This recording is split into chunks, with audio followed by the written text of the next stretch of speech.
नमस्कार। आज हम बात करेंगे बैंक रूल के बारे में। देखिए, जहां आपके अधिकार हैं वहां बैंक के भी कुछ अधिकार हैं। जहां पर हम आपको ये बताते हैं आपको किस तरीके से आपके बचाव हो सकते हैं। आपका खाता खराब हो गया है, आप लोन नहीं दे पा रहे हैं, आपने 3 महीने तक लोन नहीं दिया तो आपका खाता एनपीए हो जाता है, नॉन परफॉर्मिंग एसेट में भेज देता है बैंक। इसके बाद से आपका लीगल प्रोसेस में आपसे रिकवरी चलना शुरू हो जाती है। लेकिन जहां पर आपके अधिकार है, इसे कैसे बचा जाए, ये सब हम अपने वीडियो के माध्यम से आपको बताते हैं। लेकिन आज हम बात करेंगे बैंक के राइट्स, बैंक के क्या अधिकार हैं, जो नियम है, जो बैंक के रूल्स हैं, बैंकिंग रूल हैं, जिसके अंतर्गत वो अपने पैसे की रिकवरी कर सकती है। वो कौन से नियम हैं, कौन से उसके राइट्स हैं, जिसके आधार पर वो आपसे पैसा ले सकती है। अभी तक हमने आपको बताया कि आप 3 महीने तक किस्त नहीं देते, पहली किस्त नहीं देते हैं तो आपके ऊपर रिकवरी शुरू हो जाती है। फ़ोन कॉल के द्वारा आपको कॉल से परेशान करना शुरू किया जाता है।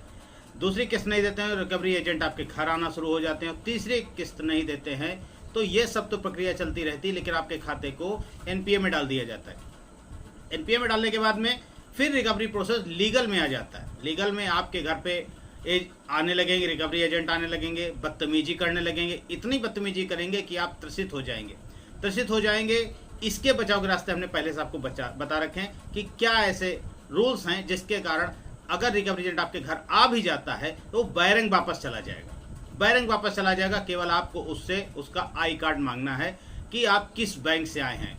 90% रिकवरी एजेंट के पास उनका आई कार्ड नहीं होता, क्योंकि ये थर्ड पार्टी एजेंसी से बिलोंग करते हैं। इसलिए इनके पास बैंक कभी भी नहीं कहता कि आप हमारा आई कार्ड लेके जाइए, क्योंकि बैंक देगा ही नहीं। ठीक है, आज हम बात करते हैं जो बैंक के अधिकार हैं। बैंक के अधिकार ये है कि यदि आपने लोन ले रखा है और आपने 3 महीने किस्त नहीं दिया, खाता एनपीए हुआ, उसके बाद आपने 3 महीने और लोन नहीं दिया, तो बैंक को ये राइट्स होता है कि आपको बैंक डिफाल्टर घोषित कर दे। जैसा कि आपने देखा होगा, डिफाल्टर के बारे में हमने आपको बताया है। लेकिन अब माननीय सुप्रीम कोर्ट का एक फैसला है जिसके अंतर्गत बैंक आपको भगोड़ा भी घोषित कर सकती है। जैसे कि कई केसों में ऐसा किया जाता है, बैंक आपको भगोड़ा घोषित कर देगी।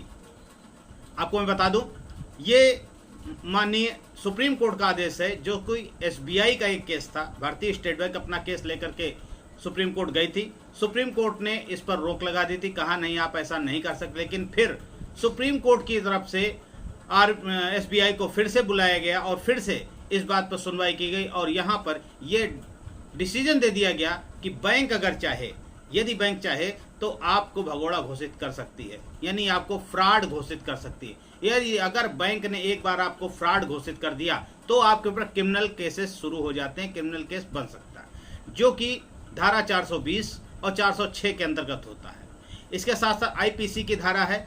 मैंने आपको बताया, यदि आपने किसी को चेक दे रखा है, चेक के अंतर्गत यदि क्या होता था, आज से कुछ समय पहले, बल्कि ये कहेंगे 20 साल पहले की बात करें, यदि आप कहीं से लोन लेते थे तो आपको वहाँ चेक देना पड़ता था।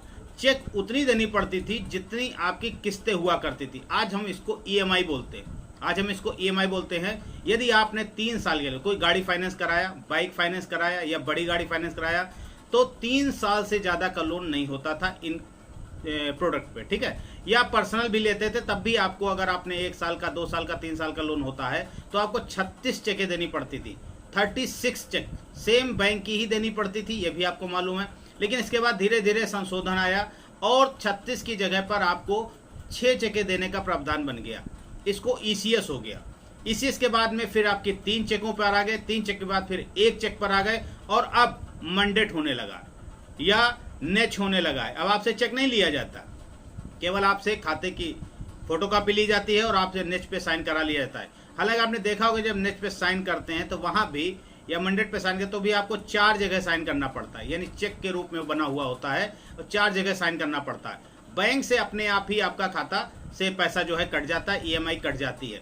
लेकिन जिस प्रकार से सेम प्रोसेस वही होता है, यदि आपने चेक दिया है और आपने किस्त बाउंस कर दी, आपके ऊपर बैंक ने चेक बाउंस कराकर केस कर दिया, तो धारा 138 के अंतर्गत केस होता है। और जो कि बैंक ज़्यादातर आपके शहर में नहीं करते, वो आपसे शहर से 3-4 शहर आगे जाकर के केस करते हैं और आपको वहां जाना पड़ता है। यदि आप वहां नहीं जाते हैं तो आप क्रिमिनल के श्रेणी में आ जाते हैं और कोर्ट आपको जेल भेज सकता है, जो ज़्यादा से ज़्यादा जेल होती है 2 साल की होती है। इसी तर्ज पे आप इस समय जो मंडेट पे साइन करते हैं, अगर आप इसमें चेक बाउंस होता है और बैंक प्रोसेस करता है आईपीसी एक्ट 25 के अंतर्गत, तो भी आपके शहर में नहीं 3-4 शहर आगे केस होगा और आपको जाना पड़ेगा। यदि आप कोर्ट की अवमानना करते हैं तो आपके ऊपर क्रिमिनल केसेस बन जाता है, जिसमें आपको 2 साल की कैद हो सकती है, अधिकतम 2 साल की, और 200% जुर्माना होता है। यानी आपका अगर 10 लाख का लोन है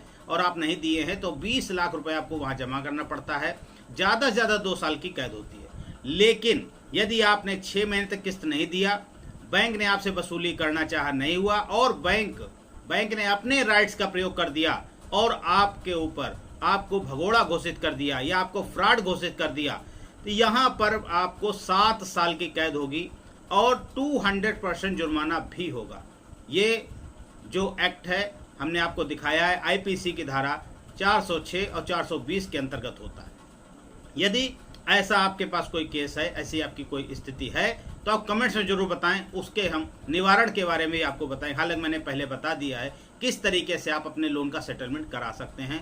बिल्कुल सिविल स्कोर गिरने के डर में ना रहें, क्योंकि अगर सिविल स्कोर गिर जाएगा तो हम फिर बना लेंगे, लेकिन अगर आप गिर जाएंगे तो आपको दोबारा कोई बनाने वाला नहीं मिलेगा। फाइनेंशियल डेथ, सिविल स्कोर को गिरना फाइनेंशियल डेथ कहते हैं, लेकिन यदि आप फाइनेंशियल डेथ को बचाने के चक्कर में कहीं आपके साथ कुछ हो गया तो ये गलत होगा, आपके परिवार के लिए बहुत दुखद होगा। तो सिविल स्कोर के बारे में चिंता ना करें, चैनल से जुड़े रहें, चैनल पर बने रहें। आपको हम एक एक अपडेट बताते हैं, एक एक चीज़ बताते हैं, किस तरीके से अपने सिविल स्कोर को ग्रेड आगे बढ़ाया जा सकता है। 1 साल के अंदर आपका 800 प्लस का सिविल स्कोर भी हो जाएगा, लेकिन उससे पहले यदि आपने लोन ले रखा है और सेटलमेंट करने की आप स्थिति है, हालांकि आपको सेटलमेंट तभी करना है जब बैंक सेटलमेंट करवाए। आपको स्वयं से सेटलमेंट की ओर नहीं जाना है, जिससे कि अगर बैंक सेटलमेंट कराएगी तो आपका, मैंने कल के वीडियो में बताया था, लगभग 80% तक आपका लोन माफ हो जाएगा और आपका सेटलमेंट हो जाएगा। आगे चल के हम धीरे धीरे इंक्रीज करेंगे, अपने लोन को आगे बढ़ा लेंगे और हमारा सिविल स्कोर 800 प्लस हो जाएगा। इसके अलावा अगर आपकी कोई जानकारी हो तो कमेंट्स करें। जय हिंद,